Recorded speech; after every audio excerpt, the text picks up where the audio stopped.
Nalingaki na lobela mingi na ba mouré ya musique. Musique profane. Malheureusement, matin musique chrétienne pe ba misu ba kota. Pourquoi on dit musique? Parce que lorsque j'étais là dans la télévision, j'ai vu beaucoup de pratiques occultes dans la musique na biso. Même des cris, les invocations vis-à-vis. Par exemple, Osumba Katara. Osumba Katara, c'est un démon. Et la musinga ma conscience nangai. Namoni même cérémonie, moi la moi si moko boye. Moi la moi si amona ni Mukashi national, babengi Mukashi national. Alors que navani na utala clip wana. C'est présentation satanique. Et na kata clip wana, moi na moi si wana azo remercier maman. Maman wana nani, ce sont des mères des eaux. Na kata clip wana, moi na moi si wana. Alors si wana masi pembe pembe. Et moi na masi masi na kitunga. Na kitunga na kata wana fleur. Et fleur, eza signe ya gloire ya royauté. Et maintenant moi ça me yemoko. Aza enveloppé na pembe. Maintenant tu as souki na tie. Ate souki ko kwa mami wana. Alors que azo ke ko na kati ya mai wana. Ta azo ke ko na kati ya mai wana. Et moni signe na ita babimi atie boy. Mais on a moni ndeko moko frère moko. En fait, ça concerne le stade des martyrs. Et je parle aux enfants de Dieu. Martyrs, c'est la forme en zungu. Et vous avez la forme d'événement. Alors que, il y a 4 martyrs, il y aura des gens où on va sacrifier. Comment un frère n'a dit ça? Il y a 4, il y a publicité. Et là, on impressionné, et ça publicité. C'est une publicité diabolique. Nous avons la Benoît. Quand on décolle la Benoît, Benoît a une forme de cercueil. Et elle a la couleur blanc. Tandis que la couleur à pembe, il y a sa magie blanc. Et après, nous décollons la mais nous décollons la fixe. Alors, tu as tout du noir. À fixer objectif. L'objectif n'a été le voilà, objectif n'a été de remplir cet stade et d'amener le sang à donner. Na squelette soit na saigne. Voilà. Voilà mouki. Le couloir m'a enveloppé dans le noir. Alors, c'est le jour des morts. Après cet événement, ça va passer. Parce que l'événement, on a le droit de perdre. On a le droit de échouer. L'événement, parce que c'est une mission confiée dans le monde des ténèbres. Ce qui a raté, vous a chute naïe.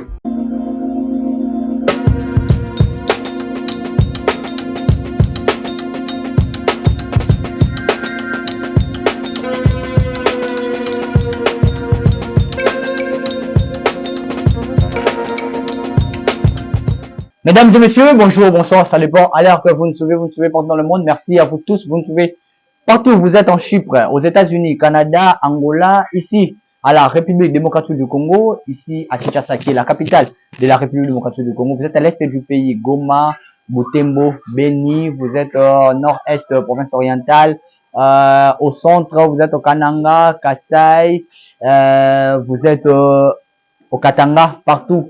Ici, Namboka Namiso Congo, merci à vous tous pour la confiance et la fidélité. Vous êtes en dehors du Congo, vous êtes au Rwanda, Tanzanie, partout vous nous appelez, partout. Merci pour la confiance et la fidélité. Abonnez-vous très massivement sur cette chaîne. La nouvelle tendance télévision, elle est là pour vous.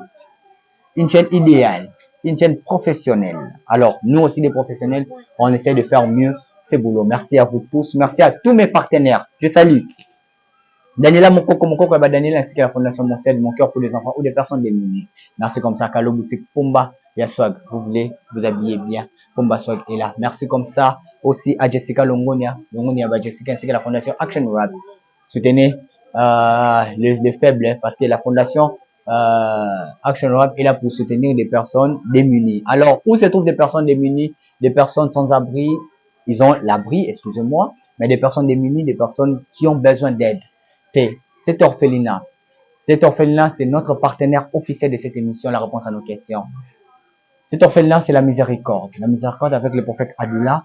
Allez là-bas, à Kisenso, ou appelez, vous ne serez jamais déçus. Vous voulez aider des personnes démunies, comme on dit toujours. Aider le pauvre ou des personnes démunies, c'est prêter à notre Seigneur Jésus-Christ. Prêter à Dieu. Alors, vous voulez aider, c'est nulle part ailleurs, juste dans l'orphelinat. Là, miséricorde. Merci à vous tous. Vous nous suivez partout dans le monde. Abonnez-vous très massivement. Merci comme ça aussi à mon frère.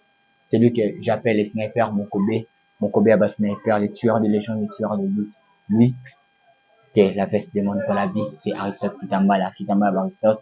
Bon séjour à Montréal, mon ami Jordan Ville depuis les États-Unis. Voilà. Aujourd'hui, notre deuxième partie. C'est un témoignage, oui, continuité des témoignages, mais deuxième partie, il y a révélation où l'homme de Dieu nous parle des sirènes. Il nous a dit de parler des sirènes, Otobetaki Masolo, Lilith, des Suzanne, et voilà, aujourd'hui, nous allons parler encore une fois de plus parce que de Shukaki, côté à bah, sirène, maintenant, la musique, ni les signes la musique, et comment, Maï, il travaille à on va essayer de parler de tout ça avec l'homme de Dieu, le prophète Anoula. Moto Nzambe, la question beauté. Mbote papa. Bonne santé. Non, Nzamba zobate la biso qui les amis. Très bien. Alors, un mot na ba bonne sur les nouvelles tendances télévision au bazo landa yo. Au ba message pe ko landa o mingi bazo tuna o pe mingi parce qu'il y a du temps au moins na que sauter. Merci beaucoup na ba ndeko nyonso ya nouvelle tendance, ba bonne sur nouvelle tendance, vraiment que l'Éternel vous bénisse. Vous savez, même fois on a les kakaboye, les alarapo na ko clarifier makamusu sur le bosso ya ba nzambe. Et à montrer batou ba obazaka ba incrédule. Vous savez que Pabrad il y a une message qui m'a appelé tout ça le débat na makasi abenga azan allemand tout ça le débat na makasi pour me dire que Jésus n'existe pas. Dieu n'existe pas. Et lorsqu'il dit Jésus n'existe pas, c'est qu'il manque qui est Dieu. Et nous tout le rôle en gaboye, vraiment je lui ai expliqué sérieusement. Vous voyez que na gagné à moi. Parce que surtout les kaboisa pour nous édifier ensemble. Parce que ça va tout ça vous êtes des sorciers de quoi? Non, nous ne sommes pas des sorciers. Nous sommes là pour décourager les gens qui veulent partir. Oui, bateau azon ngaba qui nous embrasser peut-être au bazo mona que ba comme na souka que solution na bango o ya souka c'est Satan de diable. Vous savez tant on a soit comment ba décision. Au moins a dit décision non, moi je dois aller embrasser la magie pour que na se servir na ba problème na zana yango. Et nous, comme nous étions déjà là, tout ça, combien de bango materi, peut-être ça va danger ezali. Que aucun de kunate. Parce que kunate au sali 10 000 malamu, mais mukoyo ça ma bien moko mukolo ba réclamer yo. Kende on doit te demander le sang. Et tant que son makila, et surtout sur comment na senga makila ya famille. D'officiellement il va que yo moko za musika te posa nini. Okufa. Très bien. Na makambo na uta na lobaka o papa. Soko moni, so makambo te lobi yango te. Mutako ba ndenge ni. Vraiment. Yango c'est pour ça que nous sommes là. Alors que vous sur au besoin de la biso, faut même de la pour la biso. Parce que après l'émission oyo, tous va menace moko sérieux. Très bien. Tous va menace sérieux. Yango ba de besoin de la biso faut bon de la pour la biso parce que tous va menace. Il y a des gens au bazar makambo bazo benga biso. Alors vous êtes là pour dévoiler des secrets. Zéro remona. Hein? Zéro remona mais nous avons un Dieu. Vous savez que si Dieu ne garde pas, c'est lui qui garde en paix. Parce que je sais que l'ange de l'Éternel campe autour de ceux qui le craignent, il se reste dans les dangers. Et nous, les enfants de Dieu, nous savons bien que le danger est là. Et nous connaissons très bien que le diable est là. Et le diable n'aime pas les enfants de Dieu. Et pendant que nous sommes ici sur la terre, et tu dis donc madame que le combat sera toujours là. Et tu as prêt à livrer ma combat. Il y a un moment où il faut aller m'arranger mon moment pour pas avoir bolé misanga bandeko. Mais bien que ça parle comme le bandeko, mais là clarifié, moi li kam moko bandeko benga benga kingai. Voilà ko barango. Oui mais là m'arranger mon maître de foi. To sili etumba na satana pena masumu to sili ko senda etumba na satana pena wabiso to zali na kobima elikia nangai yoyo satana akokangama mokolo wana oki est cet homme Jésus alléluia oki est cet homme Jésus alléluia o mobali wana Yesu yende Nzambe o mobali wana Yesu yende Nzambe o Yesu atambola na mai alléluia. Vraiment quand je chante ça vous sentez que je me sens je sens dans un cas bachar d'épaule. Pourquoi on a mis Zemboy? Jésus-Christ est Dieu. Batubatika kokende o kimbangu non. Bande ko kimbangu boli misangai. Kimbangu n'est pas Dieu. OK. Il faut t'expliquer bino. Oui, n'a pas appelé la bloc en ngwana. Yango mona ina ntango opesi nga nalobela bandeko bazolanda biso bandeko na biso ya nouvelle tendance baboni ya chaîne oyo baboni moko fidèle parce que moi je sais que dans cette chaîne sont des gens sérieux qui suivent les émissions. Très bien. Sont des responsables. Très bien. Le gens que mutu ezosala. C'est pour cela moni ntango babengi nalingi na éclaircir bango par rapport ya makambo oyo. Yaya brad esprit ekobima awa bilongo olobeki mango rien efandi ekovanda meme bambikudu wana bambikudu wana basalaka wana bambikudu bakenda konégocier mutu bakangi na bondoki bambikudu lokola bango baza mpe na bondoki bandemi na bondoki bake konégocier tikela biso mama oyo tikela biso papa oyo tikela biso mwana oyo yango mona ebele baprofete meme baza na yango meme ebele baprofete baza na yango ebele baprofete baza na yango très bien ake konégocier ndoyoki babeza délivrance ya pas délivrance négociation abimi l'esprit asali invocation à quelle place bakangi oui asali invocation azali balimero na ye balimero na ye ancestral bapouvoir ancestral wana asali balimero na ye abeleli bakoko ambakala nzondo ya ntingi abeli babiloko wana nyonso ya pifo ya kimpavita abeli biloko wana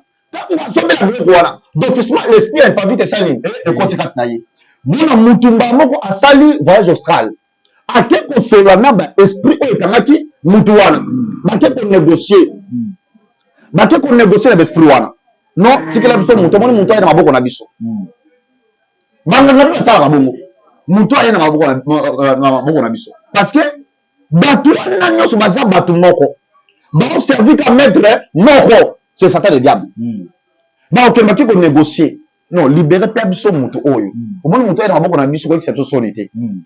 Alors, esprit wana esenga bacondition pesa boye aomona sikoyo prophète wana to pasteur wana to bambikudi wana aye koyebisa yo bakoko balobi mpo na likambo ifo tosengela mpa bakoko batata basengela yo il faut pesa tata omona yo 60 000 francs 60 000 francs wana eza ya négociation asomba babiloko ya bokoko asala nini apesa baesprit wana voilà apesa baesprit wana ntango baesprit wana bakozwa yango balibere yo tantôt par rapport à la négociation na bango tantôt balibere pour du bon te balibere peut-être pendant 5 ans pendant 6 ans mais après cela bakosala nini bakoya kozongela yo po eza négociation bamoyi koyokisaka mutu na bango soni bamoyi koyokisa soni baye mpe baglorifie mutu na bango mpo bato ebele basala nini baya après te bango baganye baarme vous voyez des choses comment ça se passe.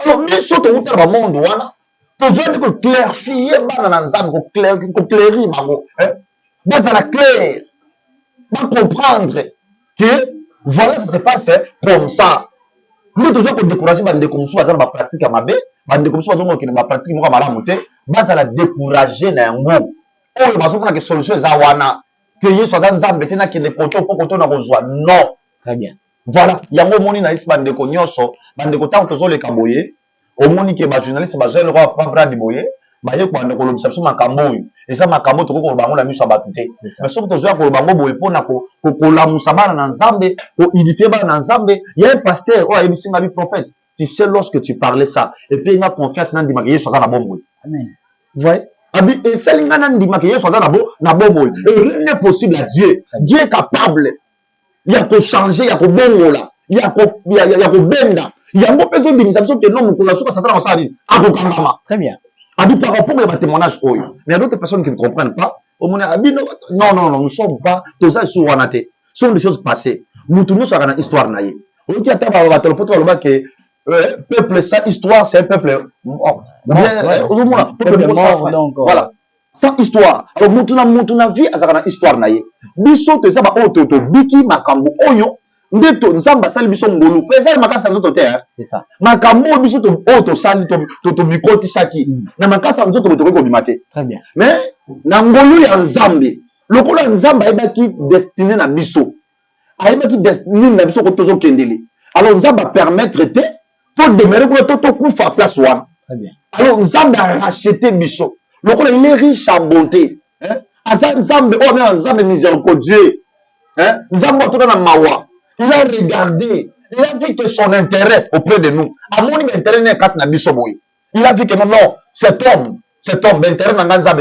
ezali awa soki zo nazali quartier mais nazala baorphelin na okola 55 oyo so na tika ikatier ou bien so na tika na makambo wana na ngena ko ba felo non na lenga ba ndeko boma to motema malamu oyo elingi sala te na Jésus voilà aujourd'hui ce que j'ai fait aujourd'hui alors bato bazana ngayo tango kobima ba pratiquer même eloko ngana sali nazo pratiquer nazo lakisa bango mais soki nazalaki kaka na makambo nazalaki wana bato balingi balanda balingi pratiquer kaka même makambo na osala osomona biloko wana alors comme Dieu voyait que son intérêt alors nzambe wana abendi biso osomona abendi biso papa Brad pour lelo to décourager bandeko bazolinga bakende ba aussi bakotaki bazomona makambo yo simba sute po ba oyo bakendele wapi voilà bakimela wapi mais tozokende koyisa bango ke epa Yesu nde sika ya kongo ya kokimela très bien na place okende ne soit pas mandona okende ne soit pas nani voilà epa Yesu nde sika ya kokimela voilà yango na isi bandeko na biso komela biso commenter benga ezelo kwa malamu tokopeso orientation ba directive nde nini okosala na ebisio ya awa na kofungola ba secret olingo batela commerce na yo na nini olingo batela foyer na yo na kopesa yo ba tactique awa lelo wa minimum mabe na koyesa yo nini yo koko bando sala oza na Yesu ndima Yesu obondela ndenge nini na koloba ngwa bandeko na biso yango na système pe na profiter koloba abonnez-vous massivement à la chaîne oyo parce que vous s'abonner au bandoko rater makambo te très bien merci beaucoup abonnez-vous massivement ka place ekomami wana na motani na ya moindo s'abonner pina yango omona ngonga moko ekobimela wana pina pe na ngonga wana po ozwaka eloko nyonso ezokotaka na mbala moko na kati ya chaîne na biso ya Nouvelle Tendance. Voilà, l'homme de Dieu. Tozongi sikoyo après Suzanne mère o monaki ba Maria wana nyonso o ya minene lobaki lobelaki biso ba mai nini susu eli biso bon nalingaki na lobela mingi na ba mourir ya musique profane malheureusement matin musique chrétien pe ba misu bakota il faut se dire ça parce que le monde est sous pli du diable c'est le diable qui contrôle le monde il faut bananza ba yeba yango yango na bisaka batu soko ye na Yesu yaka très bien yaka comme il faut donner vraiment ta vie en Jésus ne restez pas que tu viens oye pa Yesu likolo moko na kati likolo moko libanda yo wana yer moko na babar yo wana makamabe yo wana na masanga non parce que ba koyeba mbuma ba koyeba nzete na bambuma na yango ba fruit ya molimo santo eza nini eko définir yango très bien leo na ikina lobela mingi ba mourir ya musique profane même ba musique chrétienne la musique en général côté Satan a vandi sur l'adoration même la musique eza même eloko oyo diable envia na lola adoration lokumu nde bazodore nzambe bazokumisa nzambe oyo na bemission takoleka na bike Satan asimbaka bisika bilengi ça c'est ça l'elengi mais pour la musique pourquoi on dit musique parce que lorsque j'étais là dans la télévision j'ai vu beaucoup de pratiques occultes dans la musique na biso beaucoup de pratiques occultes même des cris les invocations vis-à-vis par exemple Osumba Katara maintenant à toi la piste Osumba Katara c'est un démon vous voyez cela maintenant un enfant il doit commencer à chanter Osumba Katara maintenant c'est à toi la piste vous voyez que moi on a un esprit directement l'esprit de Osumba Katara là directement ça dit et moi tu dois voir l'enfant moi on a qu'à moi on a petit voilà Robinho Mutaloba je n'attends comment on a été là ça engage que toi mais nous sommes là pour éclaircir les affaires de Dieu nous sommes là pour éclaircir les affaires de Dieu Osumba Katara maintenant à toi article lié na batobina to le kaka to tambolaka makolem so ta na woni place bat telemi parce que Osumba Katara est venu maintenant à piste wana maintenant il fait nier ça maintenant quand nos enfants commencent à chanter ça maintenant directement l'esprit de Osumba Katara là directement ça nini ils ont contre la carte de vie à moi il y a moi là ils ont contrôlé moi là on va demander moi la tête moi la politesse on va comprendre moi la kindumba on va comprendre parce que derrière tout être spirituel il y a un esprit qui se cache derrière cela derrière tout acte voilà esprit ça esprit ça wana Il y a beaucoup de gens qui ont battu. Tant que vous avez commettre un acte quelconque, il faut comprendre quel esprit s'anime. Ils ont animé à ça l'acte. Parce que le monde est conduit par les esprits. Et la Bible dit, en réalité, dans l'homme, c'est l'esprit. Maintenant, quand tu vois quelqu'un commettre un acte, il faut savoir maintenant pourquoi il fait cela. Très bien. Alors que n'a pas de musique, pourquoi? Parce que je vois des pratiques occultes. La carte de la musique, même la musique chrétienne. Même la musique chrétienne. Et le cas de la bagage, Toyoka yango. Et la mosinga moi conscience nangai. Namoni même cérémonie moi la moi si moko boye. Moi la moi si amona ni Mukashi national, mabengi Mukashi national. Mukashi national, moi la moi si wana Mukashi national. Comment les aganani? Voilà, Mukashi national. Alors que Navani na utaka clip wana. C'est présentation satanique. Et la carte clip wana, moi na moi si wana azo remercier maman. Maman wana nani, ce sont des mères des eaux.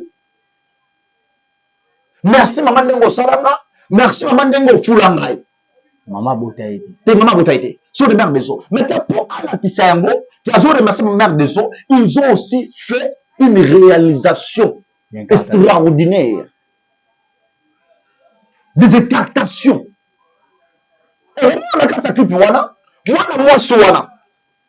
Alors, si moi, la masse est pembe. Et moi, la masse est pembe bakitunga. Bakitunga na carte la fleur. Et fleur, et ça signe ya gloire, ya royauté. Et maintenant, moi, ça mouille moko. Aza enveloppé na pembe. Maintenant, tu as souk na tié. Ate souk le roi mama miwa. Ate souk le roi basire de mer.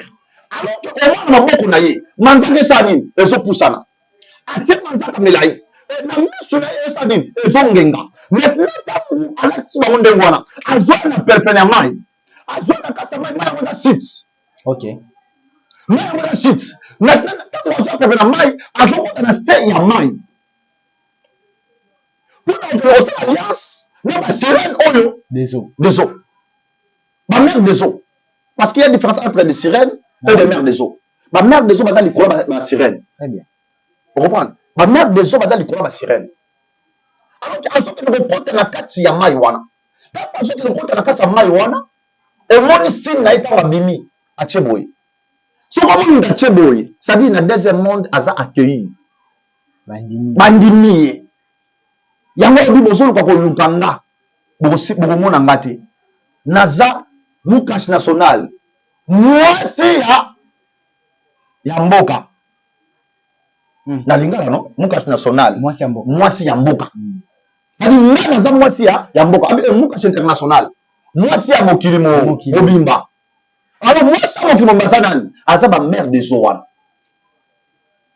na kozonga na lisusu na kosimba mwana za sabato pour rattement moke na kozonga na moni ndeko moko frère moko aobeta concerne le stade des martyrs et je parle aux enfants de Dieu martyrs eza la forme nzungu et maintenant tant que tozo kende diable a la évaluation a la bilan il y a 2023 oyo pendant que tu as komona na basala nzambe prophétie dimaki na kati wana et kolo azolo babi faites attention au révéler ba nzambe parce que dernière temps Satan a pour ça makila.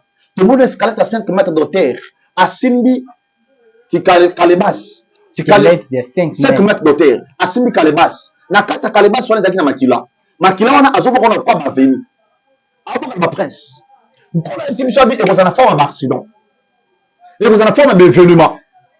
Alors que, na kata martyr, il y aura des gens où on va sacrifier. Pourquoi j'ai parlé ça? Comment un frère na biso na kati ya publicité na ye eloko impressionné nga eza publicité na ye c'est une publicité diabolique ndeko alali na baignoire ntango ndeko alali na baignoire yango eza forme na cercueil eya na couleur blanc tandis que couleur ya pembe elakisaka magie blanc couleur ya pembe elakisaka magie blanc ndeko alali na kati ya baignoire yango forme ya cercueil alali tout droit et après temps ndeko alamuki mais tala ndenge ndeko alamuki fixe aotala tout droit a fixé objectif. L'objectif n'a été voilà, objectif n'a été de remplir cet stade et d'amener le sang a donné na squelette soit na 5 mai. Voilà. Ndeko alali fixe. Maintenant, elle est impressionnant les sous-sous. Tant qu'on l'a mouki, avant qu'on ait pouvoir moko envelopper la noire. Alors, pouvoir, elle passe le jour des morts. Maintenant, après cela, aïe na foule. À travers ce couloir, Très bien. couloir des enveloppés dans le noir, c'est déjà significatif. Et après cela, aïe embrasser foule. Pour dire quoi? Ndeko alamuki. Ndeko alamuki. Et l'année suivante, donc on a une dimension, il y a succès de quoi on a commandé. Je vous dis, l'année suivante, donc on a commandé de quoi on a recommandé succès. Après cet événement, ça va passer. Parce que l'événement, on a le droit de perdre. On a le droit de échouer. Événement, parce que c'est une mission confiée dans le monde des ténèbres. Mission confiée. Ce qui a raté, vous a chutnaye. Ce qui a réussi à moi, c'est directement qu'on tombe au manaye. Maintenant, les messages sont préparés comme il faut. Pour cet événement, ça va passer d'ici là. D'ici là. Maintenant, moi, si Maya, Naluba. Par rapport à la sirène, oyo bakambaka musique. Sirène oyo bakambaka musique. Comment on a Ariel Drum. Ariel Drum. Ariel Drum. Ariel Drum, Aza sirène oyo bakambaka musique. Ambiance, charme, bien chanter. Et après ça, affectation. Quand vous voyez les musiciens sont comme ça, les gens crient. Les musiciens belé, bakenda ko sala alliance na sirène oyo, Ariel Drum. Il y a un maille. Oui, à ça la maille. Alors, on dit quoi qu'il y a un sacrifice. Au moment où on a bâti, il y a un mini bébé. Ah ouais. Parce qu'il y a une condition. La ciment. Après, tu as mis le canama, on a fait tout ça. Tu as après 3 jours, ça. Maintenant, on va passer la dimension. Parce que nous étions des féticheurs. Ok. Hein? Nous étions des magiciens, il faut dire cela. Parce que nous avons une dimension élevée, très élevée. Même eux pouvaient venir ici chez nous. Ah! Maintenant, on va passer la dimension. Voilà moi une stratégie. Il faut que je sois des bébés. Ou bien avant l'événement quelqu'un qui a organisé, il faut attendre des bébés dans 4 mois pour qu'on. Vous comprenez cela? Il faut attendre. Alors, ça m'a œuvre, il y a sirène, Ariel Drum. Et ça, même position où il y a une position, bande qu'on a mis sur wana. Pour que tu puisses bien chanter. Parce qu'on va envoyer Banayo. On va envoyer Banayo. Mais pour attirer les gens, même l'aspect physique. Même aspect physique. Il faut que tu sois en alliance avec cette sirène que je parle. Très bien. Maintenant, ma musique a bouillé. Quand tu as un discernement d'écouter cela, on comprend. Tu sais, qu'est-ce que tu dois rencontrer dans ta vie? Très bien. Qu'est-ce que tu dois rencontrer dans ta vie? Blocage. Il suffit tellement de c'est quoi ça va arriver dans ta vie? Parce que derrière cela, il y a un esprit de sirène là. Aux autres ça, musique one. Très bien. Vous voyez, beaucoup de gens baza embrasser, amourer dans la musique one. C'est pour ça que je dis que mission il y a diable Zali, il y a comme ma papier belé en enfer. Ah mais ma vie c'est tout en enfer. L'enfer. Parce que l'enfer n'était pas créé pour l'homme, mais l'enfer était créé pour Satan, le diable. Voilà. Parce que Dieu l'avait dit, pourquoi il veut amener l'homme? Parce que Dieu l'avait dit, créer l'homme dans notre image. L'image que nous sommes, c'est l'image prototype de Dieu. Maintenant, c'est pour ça que le diable aussi a une mission d'amener des gens en enfer. Donc, les mots fani profane, ils apportent pour nous qui n'en fait. Et surtout, il faut, non, profaneté. Il faut écouter des paroles qui se parlent là-bas. Des pratiques. Parce que le monde a tellement posé à Ramout. fait cet acte. Nanko. Nanko. Citez tel nom. Nanko. Hein, pour faire la promotion. Quand tu le chantes d'officiellement au commis, na contact, na esprit one. Vous voyez cela? Quand tu chantes, par exemple, au Sumba Katara, d'officiellement, tu as embrassé cet esprit-là. Ce n'est pas le baboué aux obéis d'esprit. Non, j'ai Jésus-Christ. Ouais. Amen. J'ai Jésus-Christ. Amen. Il ne peut pas foudre, il peut pas oser parce que j'ai Jésus. Alors, quand les enfants commencent, maintenant, on a vu Esibaramine. Esibaramine n'a pas d'amitié. N'a pas de esprit faible. Et Zabango. Et Zabango. Maintenant, tu vas voir que beaucoup de gens ont même en destinée à détourner. Au même temps, on a un problème, on parle, mais il m'a sangato, je ne sais pas, moi, ça y est. Voilà maintenant. Vous voyez? Est-ce que par là que vous doit résoudre ce problème que vous avez? Non. On va résoudre le problème par rapport à la prière. Par rapport à la prière. Quand les choses ne marchent pas, entre à la maison. Prie le bon Dieu. Dis à Dieu. Quand le combat se lève, entre à la maison. Prie le bon Dieu. Mais il y a d'autres personnes, quand le combat se lève, il y a quoi t'as quand tu musique à Méli. Abina. Hé! Yana, c'est Samsoto. Ah, Evoleka. Là, c'est défoulé. Ah, bah, c'est défoulé. Nalong la stress. Nalong la stress. Voilà. Ndé l'autre le bac.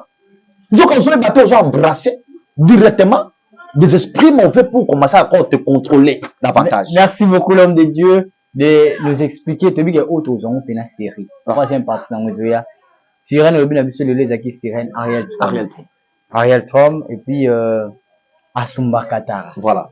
Et pour Talissi Bisso, Makambo Ezo Salama, ou Ezo Yakoya, Nabatiste, comment battre la musique. Voilà. Merci beaucoup, l'homme de Dieu. Alors, parlons un peu, na 2 minutes, Kaka, orphelinat la miséricorde. Merci beaucoup. Moi, les solos, Moutiekara, orphelinat la miséricorde. Merci beaucoup, Papa Brad.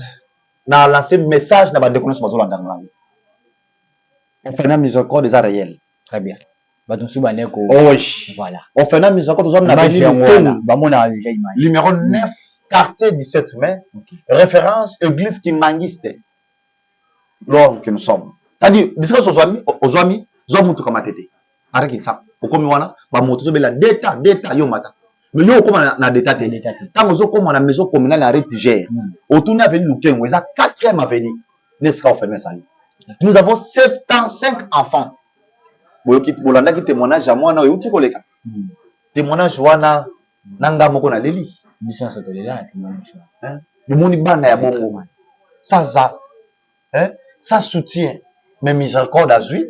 Grâce à Bandeko Bazolanda nga. Yum tuzo kaye wa. Ngai na Zui, mais grâce à Bandeko nyonso mo kolanda nga. Oyo ya mitia malamu nde bana bazokola bazobokwa. Nalobaka parents quand vous avez de l'ensemble, c'est un ensemble la plus longévité. C'est ça. Parce que en absence na yo mutakolingilo bana ko leka yo azate. Yeba ke makodi ya mwana yo comme aéroport bandoki. Moi mobula mwana yo comme aéroport bandoki. Et comme mwana azala kindoki. Le combien de balles va se retrouver dans balabala à cause de divorce, à cause il y a perte de mes parents. Le balabala dans balabala. Ba aussi big. Les passe ma casse. Numéro de téléphone alors. Numéro de téléphone Zali plus de 143. C'est affiché aussi ouais. Oui, 81 30 83 182. Plus de 143 81 30 83 182. Appelez-nous. Vous avez une mutuna, vous avez une question, place pour comprendre. Moi spiritualité voilà. Vous avez un problème, vous avez un maladie, vous avez un beau takate, vous avez une complication à mikanda, vous avez un kambo telemi makasi, na sokolakate. Na pesa kapete o mama, yaka na dinso na mai, o yaka na peso boy, yaka tokobondela. Tokobondela. Pe na kopesa ba directif. Na kota ko ba na kopesa ba directif, mais voilà. Voilà. Vrai ou faux? Pour répondre à biso na ba détail idée. Vrai ou faux? Osuka kawan. Prophète a donné limite. Couper ce détail idée. Mais tu n'as pas vrai ou faux, ils ont si vrai ou faux. D'accord? Vrai ou faux? Prophète Abdullah, il est responsable numéro 1, il y a orphelinat la miséricorde. Ouais. Vrai ou faux? Prophète Abdullah, orphelinat la miséricorde des Aramis Sad. Moko. Vrai ou faux? Prophète Abdullah, au début, il y a un secret. Il y a un problème, ce qu'il kobota, kobala, c'est crâne et ça va moment de coup. Faux. Vrai ou faux? C'est l'élection yo moni à 5 mètres. Na stade de Martyrs, on est en concert et à faire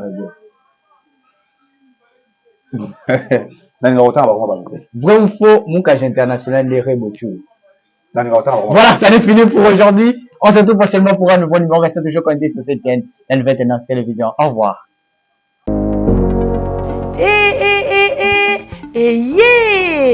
Nini lisusu Toronto City VIP de Maluku lisusu Banaki Bana Braza pe partout na mokili mobimba.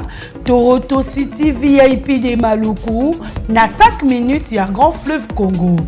Ndeko papa, ndeko mama, mwana poto, olingi otonga ndako na yo na bisika ya kimia, olingi opema malamu. Toronto City VIP de Maluku ye wana po na bino ezali kote kamabele ya 20 mètres sur 20 na telo moke ya pamba wana poto ba diaspora nyonso olingi investir na mboka na yo. Toronto City VIP de Maluku epesa to ezoteka ba espace kitoko toza 5 minutes ya mai atuni tala lo bansa mutema toko koma place oza ndenge nini tolonga kolongwa place Lazare tio mona presse to pasola nzela tala ngai muninga mbongo mukie mena vanika wana 20 sur 20 olingi oliambisi ba fruit na talo moke kimambango welela zwa mabele na yo na Toronto City VIP de Maluku. Tozali pembeni ya zone économique ya Maluku, pe pembeni ya cité Vodacom. Pona ozwa esika na yo na Toronto City VIP de Maluku, eza simple. Benga Papa Willy Mafuta na numéro oyo +1 90 57 30 15 40. Toronto City VIP de Maluku. Esika esengeli pona moto nyonso apema na kimia Bana ya poto, venez voir Toronto City VIP de Maluku et vous allez être voisin de tout ça. Vous allez vivre tout ça. C'est formidable, c'est tout simplement formidable. Wow.